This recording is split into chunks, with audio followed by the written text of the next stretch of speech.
In this lecture, we're going to go a little more deeply into quantum mechanics and really talk about the wave nature of matter. So in order to successfully understand this material, you should have a fairly good grasp of light and both the particle and wave nature of electromagnetic radiation, so light and energy. So just to review the wave-particle duality, we have a wave, which is something that continuously moves. It has properties like frequency, amplitude, and wavelength. Particles are discrete packets that move with a specific velocity. And Einstein first proposed that light could also behave like particles. It was pretty well understood that it was electromagnetic waves, but Einstein first proposed and showed that it can behave like particles. Another set of experiments about 20 years later by Louis de Broglie showed that electrons could behave like waves. So not only do we have light behaving like a particle, but we have electrons or matter behaving like a wave. And we're going to explore this concept here much more deeply in this lecture. So there are three main ideas that we are going to go over in order to understand the wave properties of electrons. So we've got what we call the de Broglie wavelength. We're going to start here. Then we have the uncertainty principle and indeterminacy. So let's start with the de Broglie wavelength. So here you have your light wave. You have your amplitude, which is the height, the frequency, which is how many waves pass in a second, the same point, and then you have wavelength, which is the distance between 2 points on adjacent waves. So this would be the wavelength here. And the speed of light is equal to the product of the frequency and the wavelength. And so you can see that frequency, which is in per seconds or hertz, speed of light is meters per second, and then wavelength is in meters, and so these would cancel out. So the units all make sense here, okay? So we're saying that our frequency of a wavelength of light, the frequency is the speed of light divided by the wavelength. All right. So let's think about, we have our atom, and I know that this is a very simplified picture of an atom, but we're going to kind of use that Bohr model where we have these orbits or orbitals.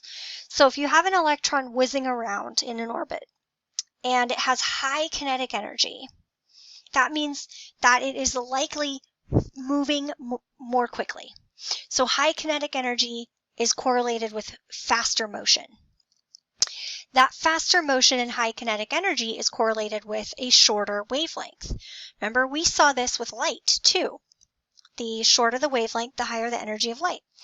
The same is true for electrons.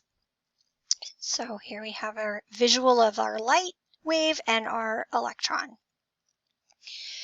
So here is what the de Broglie wavelength is.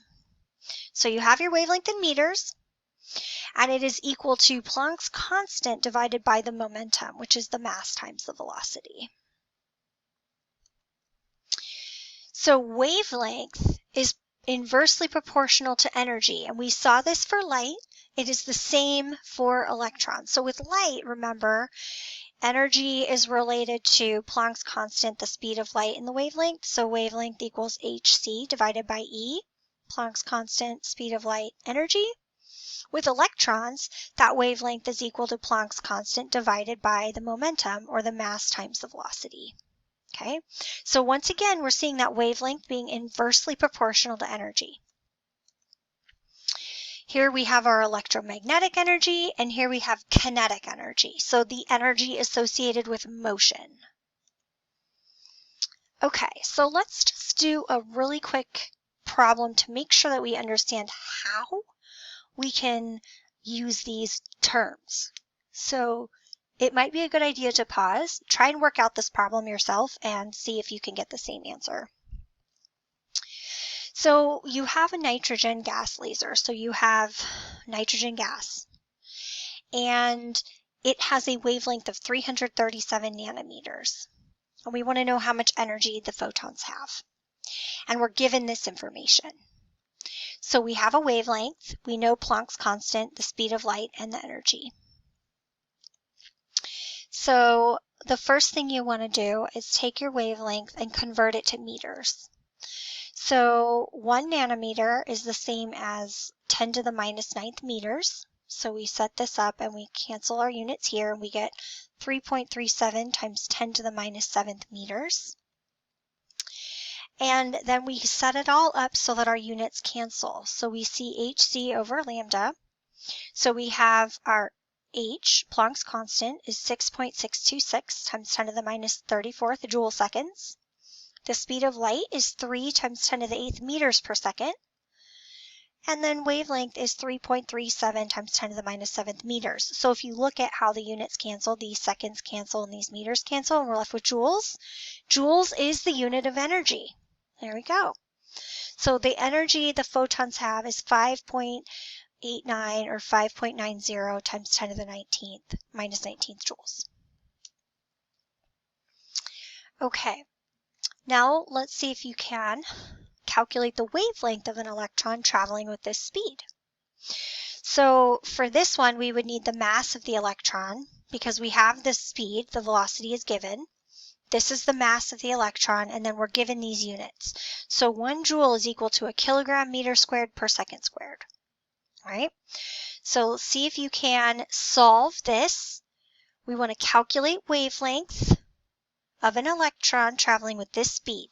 So you're given Planck's constant, the mass, and the velocity. So this is all added up here. We have Planck's constant, which is in joule seconds, and we want to do everything in the same unit, so we're going to go ahead and do that kilogram meter squared per second squared times seconds. And then we have our mass and our velocity, and we end up getting an answer in meters, which is good because we wanted to calculate the wavelength, and so we got meters. All right. So what happens if we throw a baseball? What would be the wavelength? So remember here we looked at an electron. So this is the wavelength. So if we throw a baseball, can we see it traveling like a wave? Well, we have Planck's constant again. We have the mass of the baseball. We have the speed. And we know that a kilometer is this many miles. So we can convert our speed in miles per hour to kilometers per hour. And that means that we're going at 42.5 meters per second. So this is just quick dimensional analysis. If you're not confident in your ability to do a unit conversion, pause this video and work through and prove to yourself and see if you can convert the 95 miles per hour to meters per second. So we solve this. H over mv. So Planck's constant divided by our mass times velocity, and you see that it's 1 times 10 to the minus 34th meters. That is so small compared to the size of a baseball.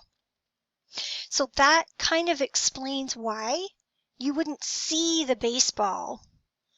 You wouldn't see the de Broglie wavelength of the baseball. You can't detect that because 1 times 10 to the minus 34th meters is so small compared to the size of the baseball.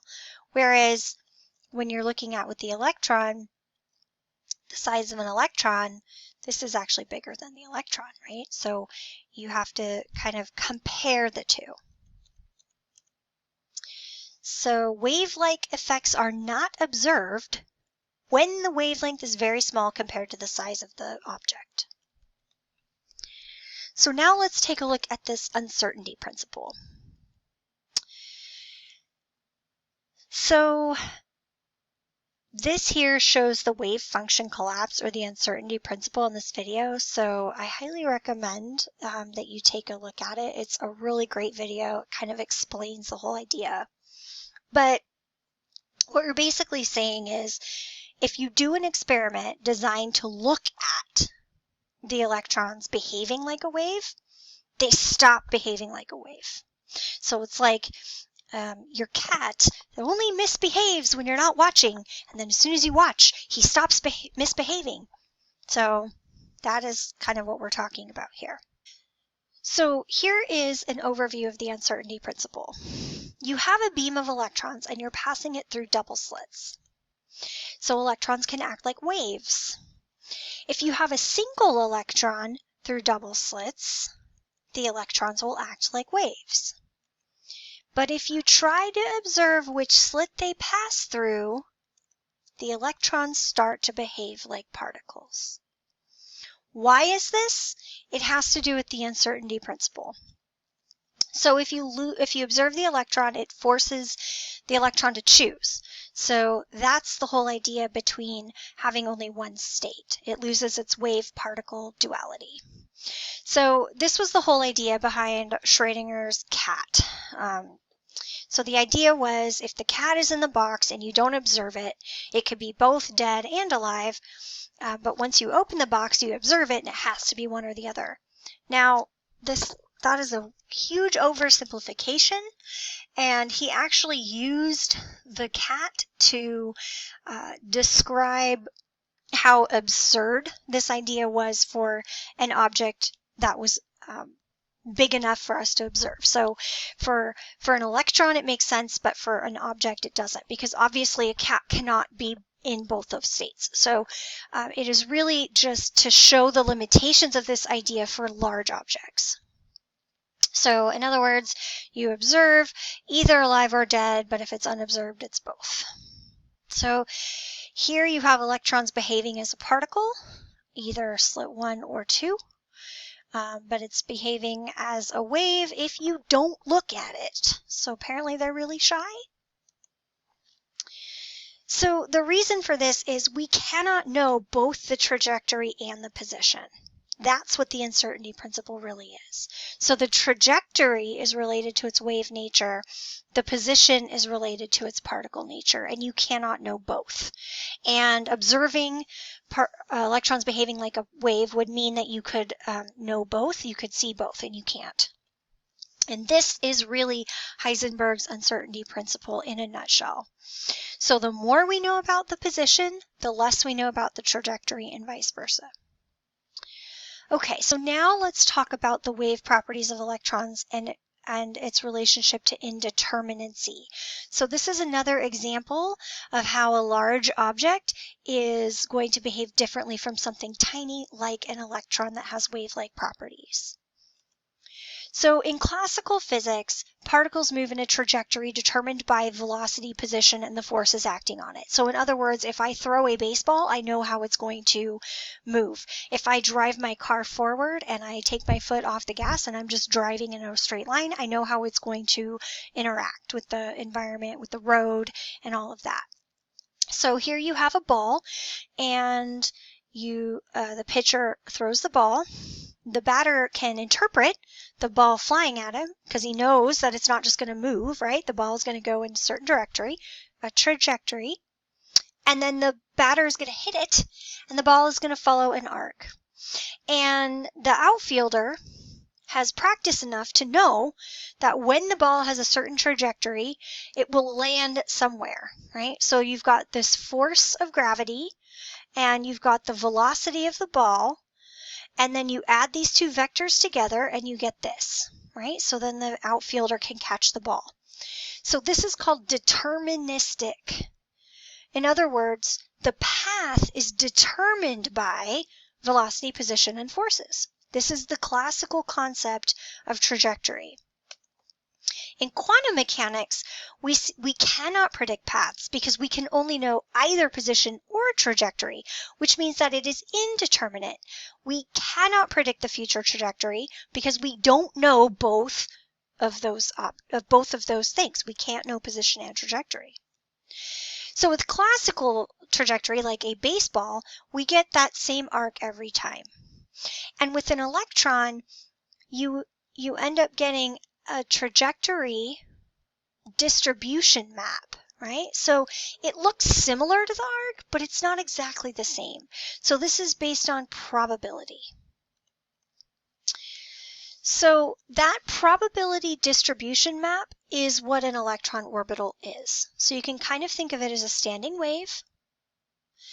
And you've got your two axes, and you've got your distance from the nucleus, and you can see how the probability of finding an electron is much higher here, lower out here, and there's a region in which you could find it. You just don't know exactly where in that area you'll find it at any given time. So that's really what it means to not be able to determine where an electron will go. The de Broglie wavelength tells us that electrons are particles traveling as waves. The uncertainty principle tells us that if we know the direction, we can't know the exact position. So we can't know position and momentum. And with indeterminacy, what we have to do is represent the position with statistical probability and not an exact location. And that is based on the electron's energy.